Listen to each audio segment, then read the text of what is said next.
Welcome to Not Milk Never Milk. Subscribe if you're lactose intolerant. You begin by verifying the essentials.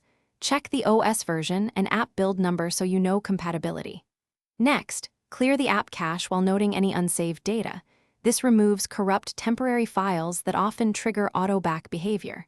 Also disable battery saver and background restrictions because aggressive power management kills activities. Once done, force stop and reopen the app to see if the crash reproduces. If it persists, proceed to targeted diagnostics in the next section. Now perform deeper diagnostics. Reproduce the problem while capturing logs via developer options or a DB so you can pinpoint exceptions and stack traces. If logs implicate corruption, uninstall updates or reinstall a fresh APK from a trusted source to eliminate package-level faults. Next, test in a clean user profile or safe mode to rule out third-party interference. If the app works there, a conflicting app or setting is likely. Make incremental changes and retest after each adjustment to isolate the cause.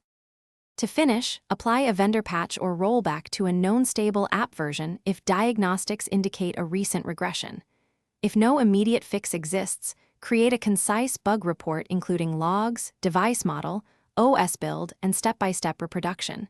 Submit to support for prioritization. As a temporary workaround, disable the specific feature causing the back action or use an alternate app. If issues remain, try the key troubleshooting tip.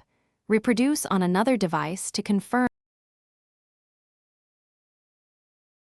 Thanks for watching. If this was helpful, leave a like and consider subscribing. See you next time.